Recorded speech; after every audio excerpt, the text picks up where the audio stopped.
We're going to set a scene today, a scene that is profoundly intimate, but at the same time just chillingly clinical.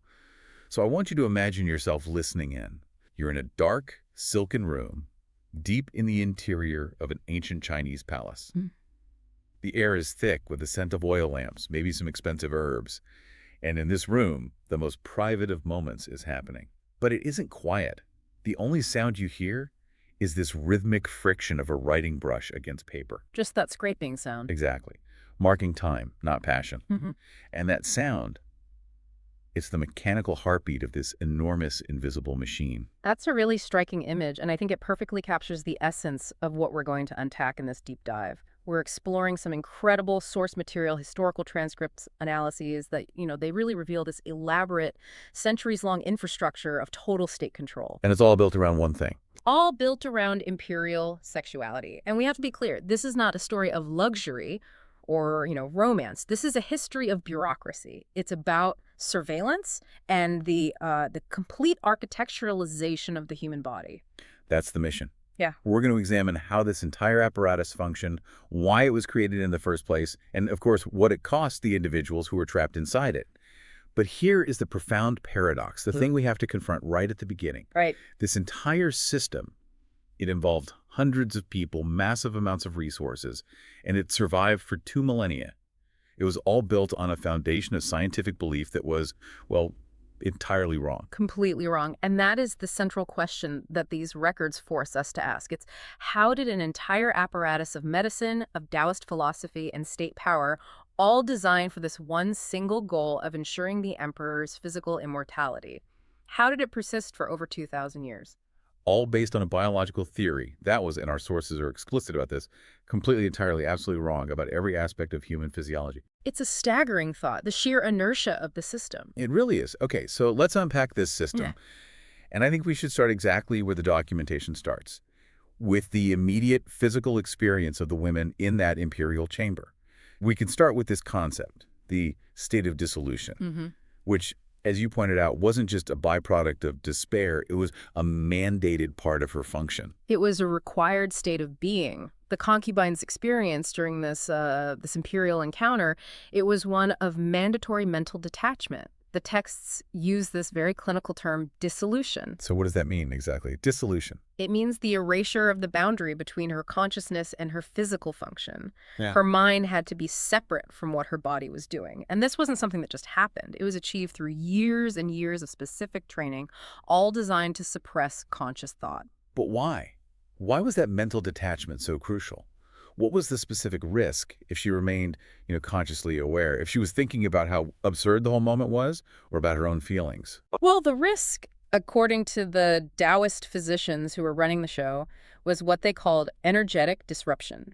They had this belief that conscious thought, the activation of the higher brain, it actually diverted qi, or life energy, away from the necessary physiological response centers. So her thinking was literally getting in the way of the process. It was an interruption, an unwanted variable. If she were conscious of the act, she would be, in their view, interrupting the flow of this vital energy. Her body had to perform its function automatically without the static of the mind directing it.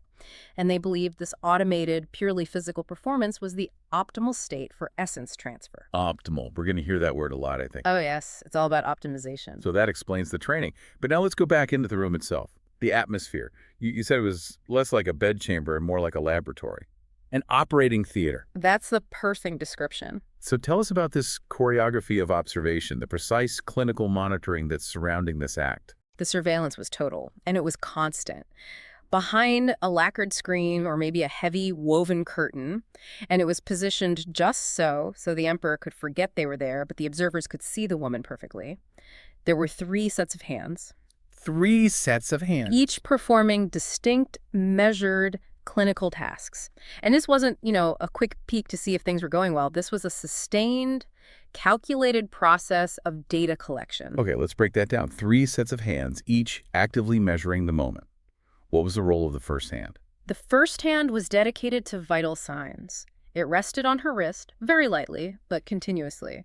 and it was taking her pulse. But not just for health, not just to see if she was okay. For rhythm. For rhythm, exactly. The pulse was measured against an internal, timed tempo that the physician maintained in their own mind. Any irregularity in that rhythm, any flutter that would signal a disruption in the flow of qi or maybe an emotional interruption. And it would be noted.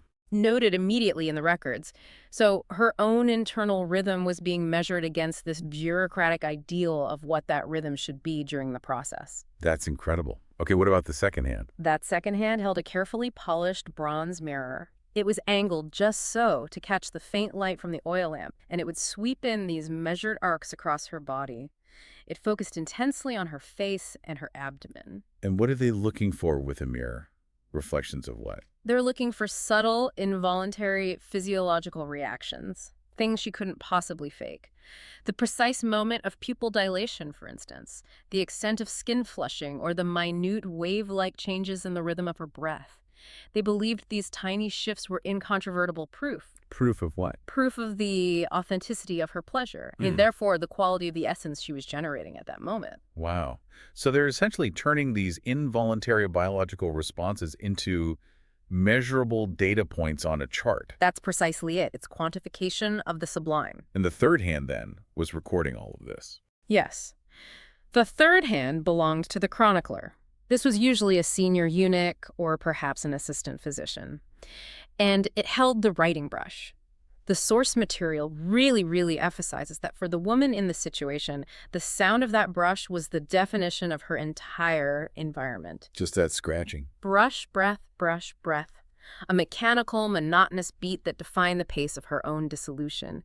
It was the sound of the system absorbing and recording her existence moment by moment. And she couldn't acknowledge them, right? The woman was forbidden from speaking to them or even looking at the observer. Oh, absolutely not. The protocol was incredibly rigid. Any communication was purely clinical, and it was directed only between the observers themselves. The senior physician, maintaining this flat, detached clinical tone, would ask a question like, is it happening? And he's not asking her. Never her. He's asking the eunuch. It's a question of status, of process, not of emotion. Right. And the answer would come from the eunuch, who was considered this reliable observer, because his own sexual status made him neutral. He was seen as an unbiased observer of intimate mechanics. The perfect scientific instrument in their eyes. So what was the content of that report? What would he actually say? The eunuch's report would be delivered with that same clinical detachment, like an astronomer cataloging a comet, He'd describe the observed physical indices, something like, the pupils are dilating in concentric rings. The skin is exhibiting the required level of luminescence. The response is authentic. The peak is approaching. So he's just reading the data off her body. Exactly. And the physician would then confirm this based on their own internal checks, the pulse he was feeling. And they would confirm the viability of the, what they call it, the exchange.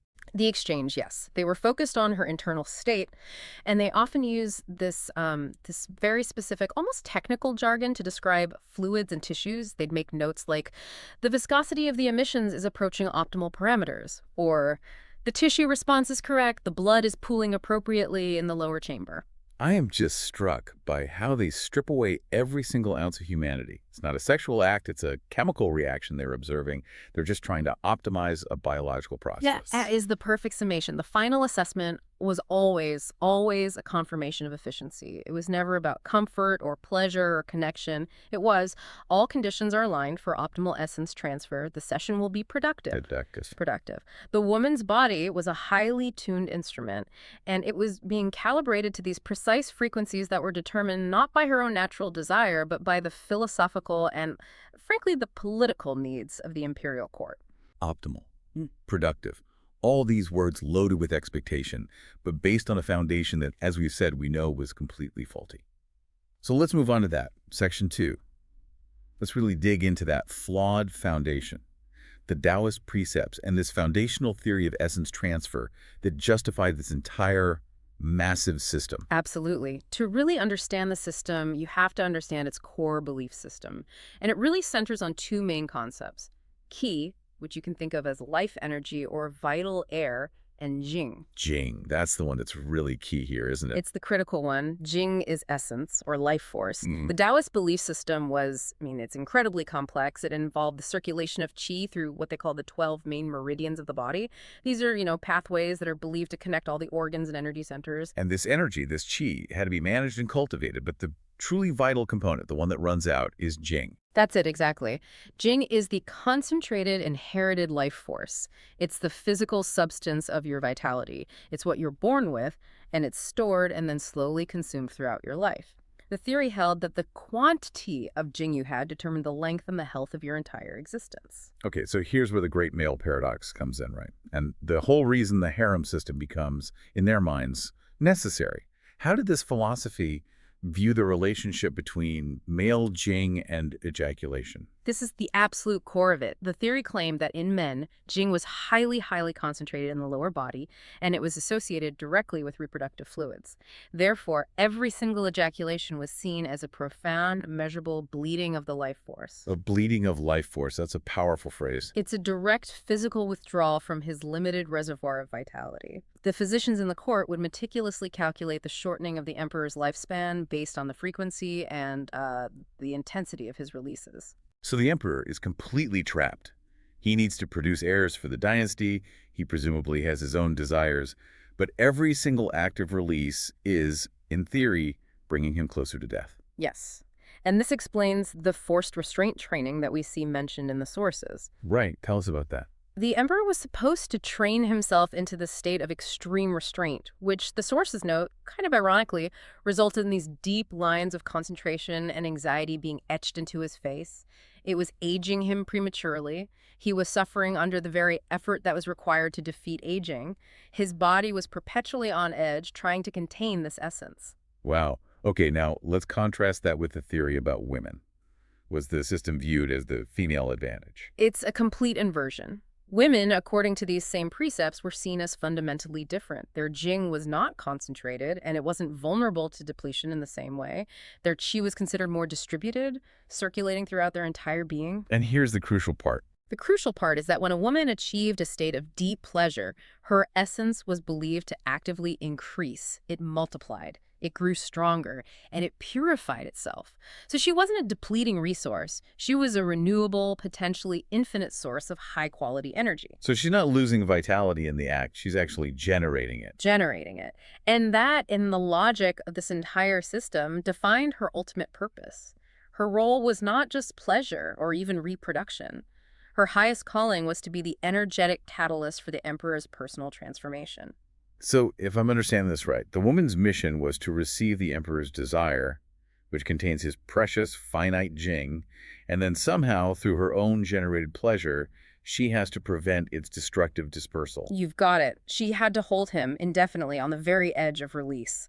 The goal was to keep him at that threshold, the moment of maximum energetic convergence, without ever allowing the physical release to happen. And what was supposed to happen to his essence if she succeeded? Where did it go?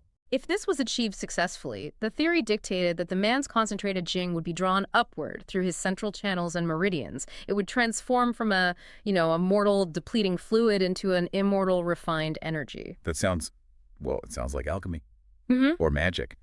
But the Taoist texts, they treat it like a physical law, don't they? They treat it as precise energetic mechanics. The theory suggested that the female energy acted like a vacuum, or maybe a magnet, drawing the male Jing up the spine, past the heart, and finally into the head.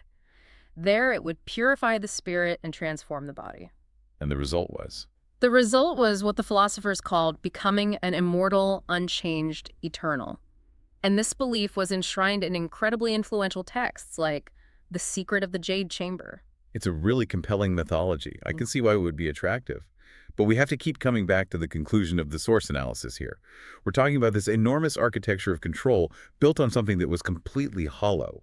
Completely. And that's the key. While the texts did incorporate, some real knowledge of anatomy, and they certainly recognized the reality of physiological responses, the core premise of measurable essence depletion, of upward energetic transfer, of life extension through sexual restraint, From a modern empirical medical perspective, it had no foundation. Not at all. It was a theoretical framework built entirely on circular reasoning and, you could say, philosophical convenience. It was not based on observed, repeatable fact. And yet, it allowed an entire class of people to justify total, absolute control over another.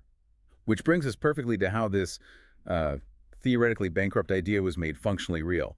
Section 3, the systemization of the body through this intense process of selection and training. The translation from philosophy to practice, it required selecting the perfect instruments. So imperial scouts were dispatched across the vast empire. They had systematic, documented routes, and they were searching for girls, often between the ages of 8 and 14. So before they even reached puberty. Often before.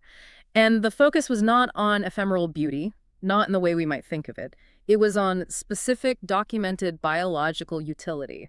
They were looking for physical traits that supposedly signaled a high concentration of transferable essence, what the manuals called bundled coup.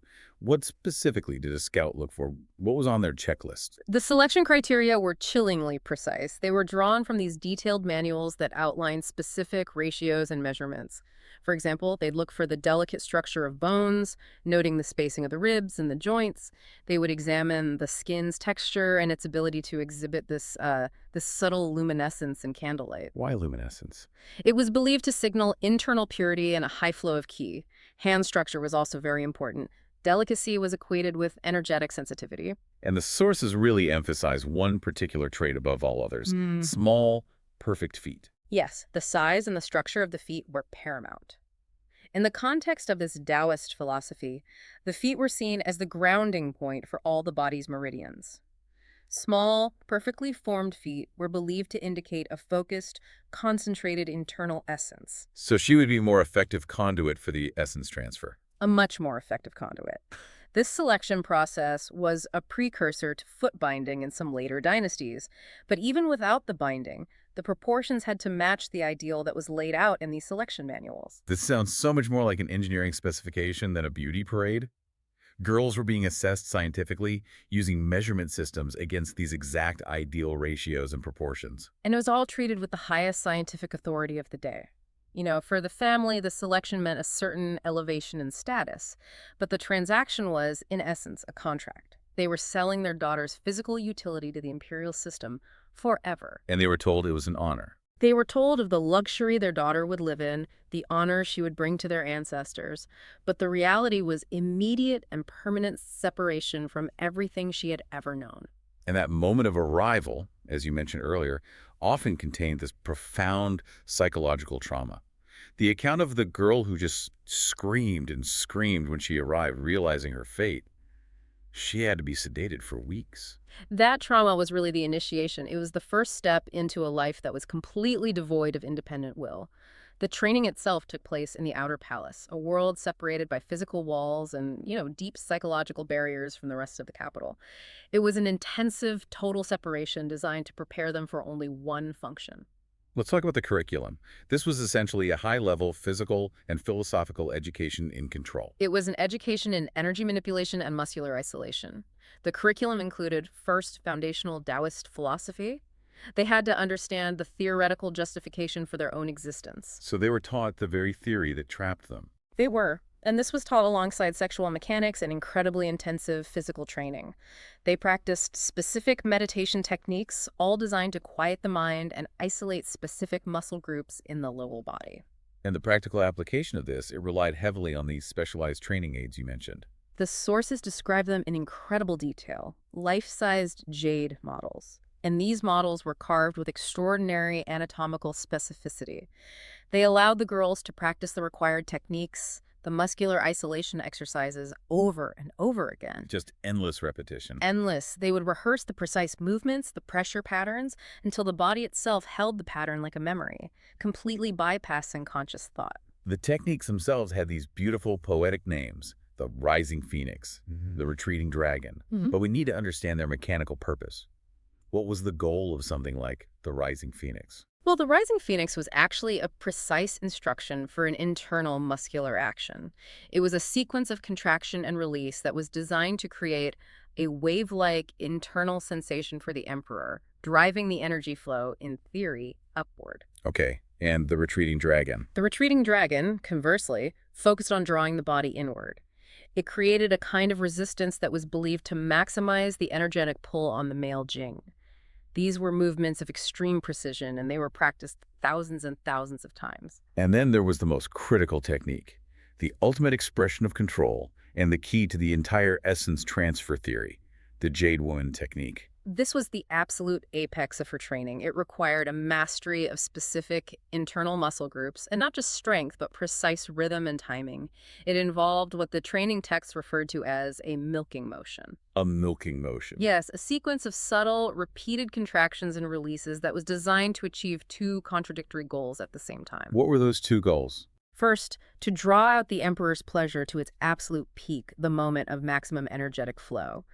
And second, and this is a critical part, to exert a specific counterintuitive muscular pressure that was designed to cause him to withhold his essence. So she had to actively prevent the very release that her other actions were encouraging. She had to create a prolonged, choreographed dance right on the edge of conclusion. That seems physiologically almost impossible to achieve consistently without just an enormous amount of control. And that's why the training was so prolonged, so intense. It was learned through sheer brutal repetition. We're talking 10,000 to 15,000 repetitions, possibly more, until the movements were just etched into her nervous system. She became a machine, capable of producing the desired physiological response while maintaining that critical energetic restraint. And once that knowledge was burned into her body, She was a fully functional component of the bureaucratic machinery. and that machinery was massive. It stretched far, far beyond the bedchamber. So let's move to Section 4. And focus first on this vast bureaucracy of control, the organization, the scheduling, the ledger keeping. The harem was run like a tightly controlled, high-stakes military institution. It had a rigid, very complex hierarchy, and it often cataloged women not by their names, but by a numerical rank and their specific function. They were, for all intents and purposes, inventory, property or equipment to be managed for maximum imperial benefit. And the heart of this whole bureaucratic machine was the scheduling process. So determining who would be summoned on any given night, it wasn't based on the emperor's personal preference. Rarely. It was based on an almost astronomical level of calculation. This is where the systems become truly fascinating in their complexity. Physicians and court astronomers worked together. They would consult these intricate calendars and ledgers to calculate the optimal encounter based on numerous, constantly shifting variables. So the emperor's personal pleasure was secondary. It was almost irrelevant. The primary goal was essence acquisition. Give us a sense of the variables they were tracking. It sounds incredibly granular. Oh, it was intensely granular. First, there was the woman's specific physiological status. For instance, women in different phases of their menstrual cycle were believed to generate essence of varying qualities. Some phases were considered optimal for purity of transfer, others for potential fertility. And this was tracked religiously. Okay, so her internal cycle was a key data point. What about external factors? Environmental factors? The alignment of the cosmos mattered immensely to them. The time of year, spring and summer, were considered peak times for yang energy, which would require women who could maximize yin absorption. The position of specific celestial bodies was correlated with the flow of qi across the entire empire and within the emperor himself. And then they'd measure the emperor too. They'd assess his internal metrics daily: his age, his current health status, and his energy levels, which were derived from the data from previous sessions. So one woman might be called 3 nights in a row because the stars happen to align with her mid-cycle phase, while another might wait for 6 months because the celestial alignment for her specific energy profile just hasn't been achieved. It's entirely impersonal. It's purely dictated by these algorithms of vitality. And that impersonality, it was maintained right through the ceremonial journey and the rituals of preparation. When a woman was selected, she went through this highly standardized process. She was bathed in scented, precisely heated water, often infused with specific herbs that were tailored to enhance her individual energetic profile. And the sources mention them applying substances to the skin and genitals to, I guess, increase arousal beyond natural levels. Exactly. Oiling the skin, applying specific fragrant mixtures. But the control also extended inward. Before she was dressed, she was required to consume herbal preparations. Now, while some were advertised as, general tonic, You suspect they were something else. historians strongly suspect that many were subtle contraceptives or medicines designed to regulate her reproductive cycle. It was about ensuring the system had calculated control over her potential fertility at all times. Even the clothes she wore, the garments, they served as a kind of symbolic text. They were part of the controlled process. Absolutely. The silk garments were designed to mark her function and her status for that night. Red silk might symbolize the kinetic movement of ki and energy flow. White silk often indicated a state of purity or that a woman was scheduled for more ritualistic purposes. Gold, of course, meant imperial authority. She was dressed less as a human being and more as a specific, highly functional ritual artifact. The culmination of the encounter, which we talked about, that clinical observation, was immediately followed by a second phase of this invasive bureaucracy, the post-encounter ledger. The moment the emperor withdrew, the systems just snapped right back into place. The woman would be escorted by the eunuch immediately to a side chamber where the imperial physician was waiting with his instruments. This was a mandatory, thorough clinical examination, and it was designed to generate objective data on the session's success. What specific measurements were they taking? This goes way beyond a simple checkup. Oh, it was an extensive data capture. They would perform an invasive examination, checking the precise texture, viscosity, and color of secretions against these detailed baseline standards that were held in the ledgers for her. They used a small, polished wooden instrument to measure dilation against her own historical average records. So they could objectively quantify her physiological response. To the decimal point, if they could. And this data gathering was then followed by the clinical interview, which was delivered in that same flat voice. And the questioning was swift, focused solely on outcome metrics. The human element was just completely absent. Completely. The questions were things like, did he reach conclusion? How many times did the threshold phase occur? Describe the intensity of your peak response on the established scale. Did the emperor maintain his focus throughout the transition? And any discrepancy between what she said and what the physician had physically measured, that would be noted, right? And it could be seen as a failure of her training or her compliance. Precisely. All of this raw data, her number, the date, the emperor's name, every single physiological measurement, and the final assessment of whether the essence transfer goal was achieved, it was all meticulously entered into these massive imperial ledgers. The goal was to document the process so thoroughly that the system itself became irrefutable. This exhaustive bureaucracy brings us to maybe the ultimate point of control within this section, the paradox of fertility, the molecular control of the women's bodies. This is perhaps the most ingenious and, frankly, the most monstrous feature of the entire system. You see, the court had two completely contradictory needs. They needed potential fertility to ensure the imperial line continued. That was the function of the empress and the high-ranking consorts. Right, they needed heirs. But they also needed women to serve constantly for essence transfer. That was their primary function, and of course a pregnancy would eliminate that function for at least a year, probably longer. So a woman needed to be potentially fertile for the state, but not too fertile, otherwise she would lose her primary utility as an essence conduit. How on earth did the system manage that contradiction? The solution was the sophisticated, selective administration of herbal mixtures. It was extending bureaucratic control right down to the molecular level of the woman's body, and it was all done without her consent or even her knowledge. So different women were getting different treatments based purely on their current bureaucratic designation. Absolutely. The few women who were designated as potential mothers of an heir, usually the primary consorts, they received specific tonics and fertility enhancers. Things aimed at increasing their chances of conception, and they were temporarily removed from the essence transfer rotation. But the vast majority of the women, the ones whose primary function was essence transfer, they received something very different. They received mixtures that were designed to prevent conception, while ideally maintaining their general health and their energetic sensitivity. These were, in effect, crude contraceptives, often powerful herbal concoctions that were administered right after a session, or perhaps even subtly incorporated into their daily teas or their post-bath oils. So the system ensured the machine operated at maximum efficiency for the energy goal, and it used the women's bodies as these selectively fertile instruments. It's chilling, isn't it? It's a level of systematic, calculated control over the deepest biological functions of the body. The real success of the system wasn't in granting immortality, it was in achieving the bureaucratic management of all possible variables. They managed the stars, they managed the pulse, they managed the internal chemistry, and they managed fertility. It just created this self-sustaining bureaucratic truth, completely regardless of the scientific reality. Yes, a closed loop of logic. Let's transition now to our final section, Section 5. the human cost, and what you call the institutional immortality of this entire structure. We've established that the entire architecture rested on philosophical speculation. So why did it persist for so long? Well, I think the system persisted because it managed to suppress the single most devastating critique, the one question that could bring it all down. Does this actually work? And no one who benefited from the system would ever ask that question. Of course not. Not the physicians whose entire careers depended on maintaining those ledgers, not the eunuchs who enforced the protocols, and certainly not the emperor whose power rested on this belief in his divine and eternal Jing. No one ever dared to ask. So the system was insulated from any kind of empirical challenge because it was really about maintaining power, not about discovering truth.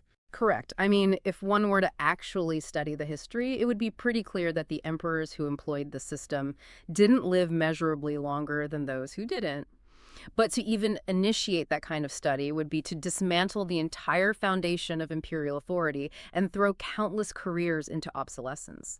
The bureaucratic incentive to maintain the lie became far stronger than any drive for truth. And yet we do have these glimpses of the women's internal recognition of the absurdity of it all. The concubine in the chamber, even her trained state of dissolution, she must have had a flicker of internal rebellion, right?